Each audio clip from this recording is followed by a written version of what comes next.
Alors, on va commencer à parler de l'attention avec vous, Dorothée Rieu. Il me semble qu'on a une petite expérience qui nous attend. Vous êtes fondatrice de Mediamento. Exactement. Mais d'abord, est-ce que vous pouvez nous dire comment aujourd'hui les neurosciences permettent de mieux comprendre la perception de l'affichage par le consommateur ? Alors les neurosciences, on dira qu'on utilisera plus déontologiquement les connaissances issues des neurosciences, puisque ici en France, on a peu de moyens d'utiliser des outils issus de neurosciences à des fins marketing. Mais par contre, tous les outils issus de sciences cognitives, dont l'eye tracking, qui mesure l'eye tracking, vous allez le voir en vrai tout à l'heure, qui mesure l'attention visuelle. Il y a différentes solutions. Là, je vous ai apporté l'outil qui permettrait de mieux mesurer l'attention sur des affiches, sur des supports visuels. Ce sont donc des lunettes en eye tracking, mais il existe bien d'autres solutions pour mesurer l'attention visuelle. Et en fait, j'aimerais aussi, peut-être, si tu le veux bien, que je définisse l'attention. Déjà, l'attention tout court et après peut-être l'attention publicitaire.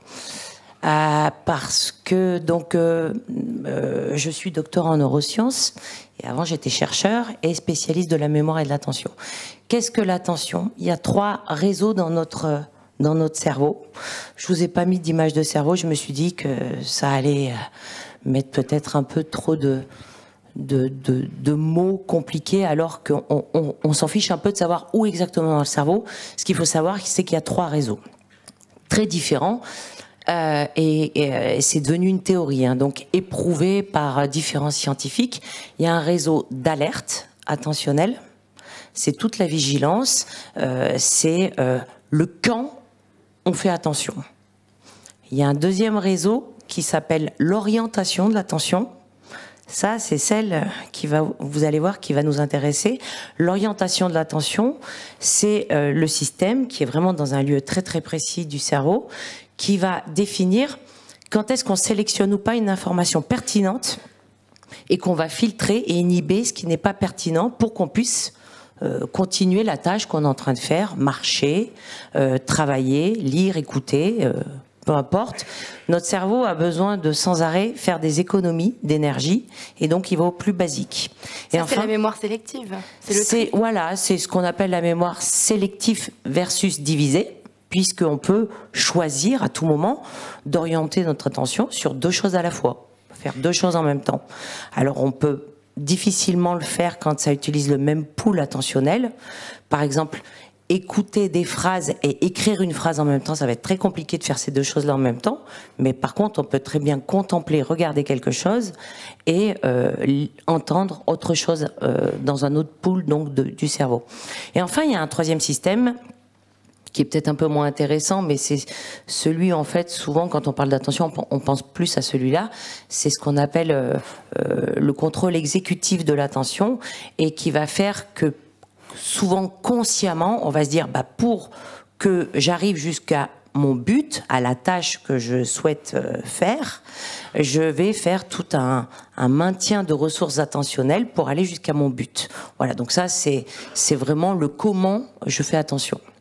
Et en fait, dans l'attention publicitaire, je pense que c'est surtout le 2e système dont je vous ai parlé tout à l'heure, qui est l'orientation, puisque ce qui intéresse beaucoup les publicitaires, c'est le stimulus, ce qui est affiché, ce qui est diffusé, et c'est donc de savoir s'il a permis d'attirer, d'orienter l'attention d'une personne qui est passée devant, d'une personne qui est devant un téléviseur, d'une personne qui écoute la radio. Est-ce qu'il a attiré, orienté l'attention, capté l'attention d'un consommateur lambda? Donc c'est celui-là. Donc c'est orientation de l'attention. Donc c'est l'eye tracking qu'on va tester maintenant. Oui, je sais pas si en attendant, il faut que j'allume un peu les choses. Peut-être que Nicolas et David peuvent nous dire comment ça résonne pour un planeur strat et pour un créatif, ce qu'on vient d'entendre. Nicolas.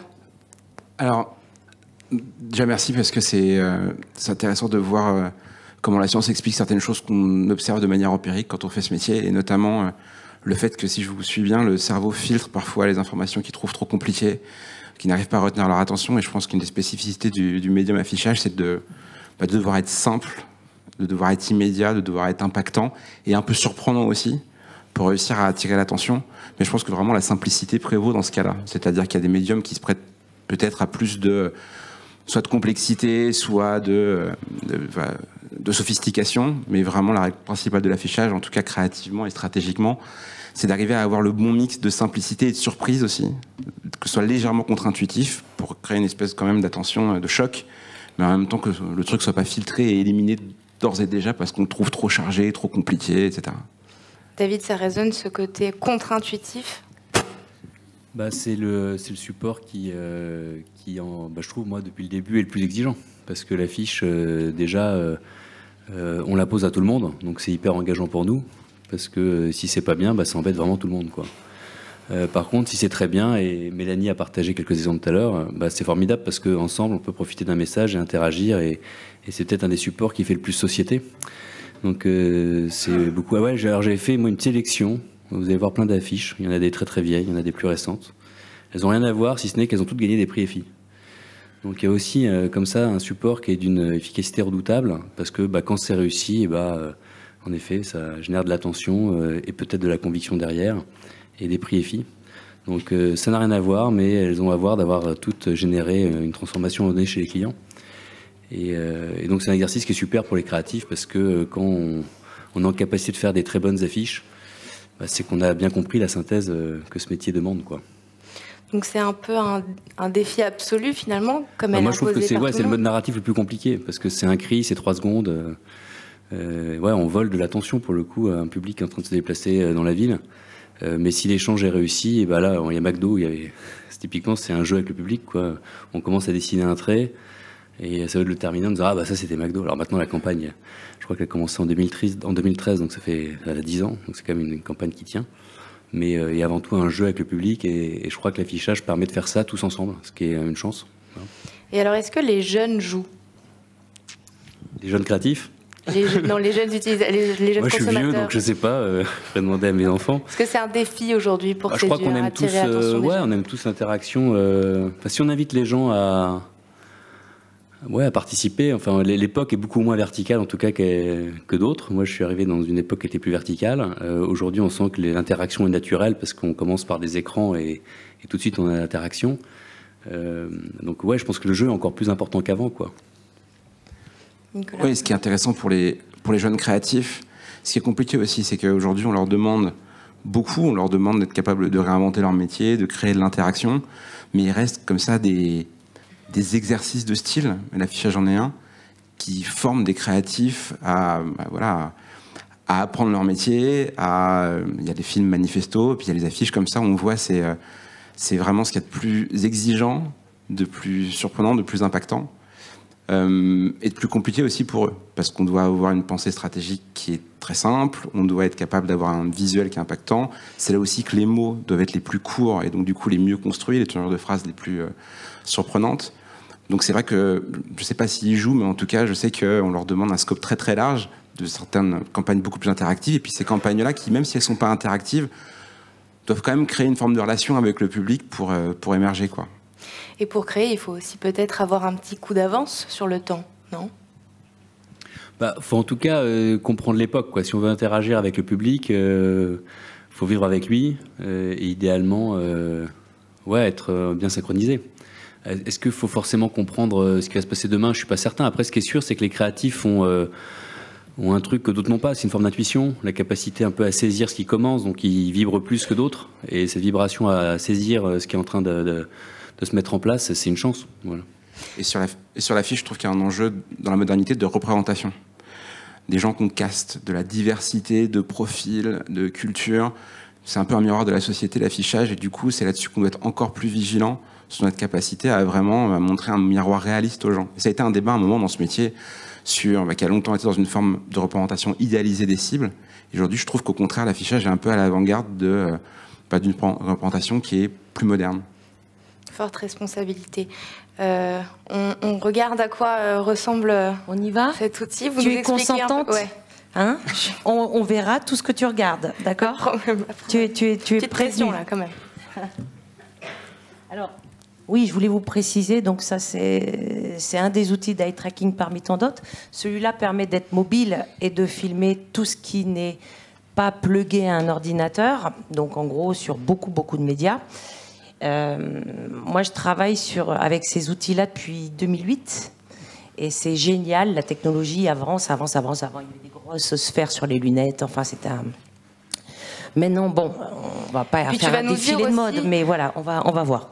Tu vas nous dire aussi ce que ça t'a permis en fait de comprendre. Exactement. Vas-y, je te laisse les mettre. Donc, à partir de maintenant, vous allez voir tout ce que je regarde, si j'ai bien compris. On va attendre un petit peu. Ça va pas mal. C'est chouette. Alors ici, sachez que ce que vous voyez, c'est juste un contrôleur. Un contrôleur pour nous, être sûr que la mesure se fait bien. Donc il y a un petit décalage dans le temps entre ce qu'elle voit et ce que nous voyons, puisque c'est voilà. Après il y a un boîtier, vous avez vu, qui lui enregistre vraiment toutes les données. On va mettre, hop. J'ai très peur de regarder. Alors on va calibrer les yeux de Rebecca. Est-ce que tu peux tenir à bout de bras? Et donc je regarde dans la cible. Oui, c'est bon. Voilà. Et voilà, et donc ici. Et puis après, forcément, tu peux pas t'empêcher de regarder un peu ce qui se passe, et voilà. Donc là, on est dans des conditions où on a un éclairage un peu spécial. Vous voyez que nous, on a des projecteurs et dès qu'on baisse un peu la tête, il y a des ombres. Or, les capteurs qui sont installés dans ces lunettes permettent de filmer l'œil de Rebecca et avec différents diodes infrarouges inoffensives qui illuminent son globe oculaire pour voir la différence entre l'iris, la couleur de votre œil, bleu, marron, et la pupille, le petit trou noir au centre qui permet de faire rentrer la lumière. Quand il y a beaucoup de lumière, notre pupille est toute petite, et quand il n'y a pas beaucoup de lumière, notre pupille se dilate. Donc, étant donné que la mesure est principalement basée là-dessus, dès qu'il y a des reflets très changeants, ça peut un peu perturber non pas là le test, où c'est assez drôle. Ouais, tu me regardes, hein. Je n'ose pas regarder. Voilà. Bon, mais on va arrêter parce que sinon ça va vraiment peut-être te perturber. Non, donc ça mesure en fait l'orientation de l'œil. Et donc sur un parcours d'un citoyen lambda, qu'est-ce que ça apporte comme data pour la... Alors en fait, tout affiche du moment que notre corps et notre tête X, Y, Z est devant cette affiche, on peut considérer que cette affiche est dans notre champ visuel et que donc elle est visible. Je fais un petit rapprochement avec la mesure de visibilité du digital. Donc la visibilité, c'est d'être probablement vu. Une fois que notre tête est redressée et que potentiellement, je ne sais pas si vous connaissez le potentiel de notre champ visuel, c'est 220 degrés. Donc 220 degrés, c'est un peu plus qu'un demi-cercle, 180, c'est comme ça. Voilà. Donc avec une vision binoculaire ou monoculaire, on peut voir beaucoup de choses, voir. Donc dans ce qui est visible, on va pouvoir voir, dès que notre tête est relevée, tout ce qui est dans ce champ visuel. Voilà. Si je suis comme ça, c'est tout ce qui est là. Voir. Et regarder, c'est vraiment regarder précisément avec notre vision fovéale, un élément très précis, par exemple le M vert de immédiat, voilà, et toutes ces choses-là. Et donc, en fait, regarder, c'est la mesure de l'attention visuelle. C'est le écouter de l'audio. Entendre, j'entends des bruits et j'écoute ce qu'on me dit. Et c'est pareil que voir et regarder. Et donc, grâce au lunettes eye tracking, on va pouvoir avoir, certes, on sait qu'un panneau est visible à tel endroit, on va construire un parcours. 2, on va savoir quand est-ce qu'il rentre dans le champ visuel, parce que vous voyez qu'il y a une caméra ici au centre qui filme tout ce qui se passe. On a donc ce qui est vu, et ensuite on a ce qui est regardé, puisqu'on a toutes les fixations oculaires qui sont mesurées là chez Rebecca, mais qu'on mesure sur un certain nombre de participants. Et pour info, bon, à part pour la radio où on s'adapte forcément, mais sinon on mesure tous les médias. Voilà. Je vais t'éteindre. Tu peux continuer. Vas-y, tu peux les enlever. C'est bon ? Ouais. Merci beaucoup. Et alors du coup, une fois qu'on a toutes ces données-là, comment aujourd'hui le cerveau il perçoit l'affichage? Ah bah bonne question. En fait, j'ai envie de répondre comme pour tout ce qui se passe par rapport à notre cerveau, tout dépend. Et donc pour mesurer, il est essentiel de contrôler le maximum de facteurs pour qu'on puisse avoir des conditions, imaginons, de mesure, alors qu'il y a beaucoup d'affluence et de la foule qui va attirer notre attention. J'appelle ça souvent, moi, l'effet de la mini-jupe rouge. On ne peut pas contrôler s'il y a quelqu'un qui est habillé en rouge ou quelque chose qui attire beaucoup l'attention. À ce moment-là, on sait que le regard ne va pas se porter au même moment sur l'affiche, qu'on va vraiment poursuivre avec des fixations oculaires, on appelle ça cette chose, quoi. Tout ce qui est très coloré, tout ce qui a un mouvement attire automatiquement l'attention et on ne peut pas le contrôler. Donc ça attire d'autant plus quand il est digital. Ça attire beaucoup plus puisque ça bouge. Ça attire plus, mais combien de temps on reste dessus? Après, ça peut être variable. C'est-à-dire que tout ce qui capte, c'est tout ce qui peut bouger beaucoup, ce qui peut être, on appelle ça en sciences cognitives, en neurosciences, saillant. La saillance, c'est ce qui ressort. C'est le rouge dans tout un tas de gens qui seraient habillés en noir. C'est ce qui ressort. Et un peu, je pense que c'est vraiment un très juste équilibre parce que si tout clignotait, forcément notre cerveau ferait ce qu'on appelle, comme dans le monde du digital, le banner blindness, faire en sorte qu'on se rend comme aveugle. On essaie de plus du tout faire attention à ce qui va clignoter sur la partie droite pour qu'on continue à lire l'article qu'on est en train de lire, alors que ça nous happe si ça clignote. Et donc voilà, parce que dans notre cerveau, il y a aussi autre chose, c'est qu'il y a deux systèmes, un qui est automatique et un qui est dirigé. Donc, celui que vous connaissez, vous, c'est plus le système de l'attention dirigé vers un but. Quand on dit « je vais faire attention à »,« s'il te plaît, fais attention à » ou « ah, il a fait attention à telle affiche publicitaire ». Et il y a un autre système automatique qui est chez tous les humains, qui est qu'on appelle exogène et qui attire automatiquement votre attention, mais quelquefois qu'une fraction de seconde. Mais dès qu'il y a quelque chose qui bouge, pouf, on va suivre ce mouvement-là parce que c'est une alerte pour nous, en fait. Merci Dorothée pour cette expertise. Je crois qu'on a un peu pété les temps, mais je voudrais juste terminer rapidement avec Nicolas et David. Nicolas, est-ce que les l'OH et le DOH font souvent partie du pitch ou est-ce qu'il faut être proactif et le proposer quand même? Alors, c'est vrai qu'il y a, quand on répond à des appels d'offres, même quand c'est pas demandé, je trouve que c'est intéressant. Après, ça, c'est pas une formule magique, mais c'est intéressant d'avoir, même parfois, de commencer par une campagne d'affichage. Je trouve que ça peut poser très bien une signature. Souvent, on s'imagine qu'une signature publicitaire doit être révélée à la fin d'un film magnifique, mais en l'occurrence, on a plus de chances de perdre l'attention d'un prospect pendant un film qu'on raconte que quand on monte tout de suite une superbe campagne d'affichage où en plus la signature peut suffire à elle-même. Je pense à Venez comme vous êtes, qui a été révélé par de l'affichage par McDonald's. Je pense à une campagne sur laquelle j'ai travaillé il y a quelques années pour Gillette, qui remettait à la perfection masculin au goût du jour avec différentes typologies d'hommes. Ça peut servir pour poser la signature, pour poser aussi un nouveau système, pour poser une nouvelle construction graphique, parce qu'immédiatement, alors après, c'est sans filet, parce que souvent la réaction à l'affichage, elle est assez immédiate. On aime ou on n'aime pas, mais en l'occurrence, quand on a confiance dans une signature, quand on a confiance dans un modèle graphique, dans un système, dans une campagne, commencer par une campagne d'affichage, ça peut avoir des vertus. Aussi parce que ça fait parler les marques, la manière dont elles s'expriment. Les mots qui doivent être les plus sharp possibles en affichage permet immédiatement de montrer à un prospect la manière dont sa marque vit à partir de maintenant s'il choisit l'agence. David, un mot de la fin. Est-ce que tu as l'impression que ce média est un peu méconnu des annonceurs ?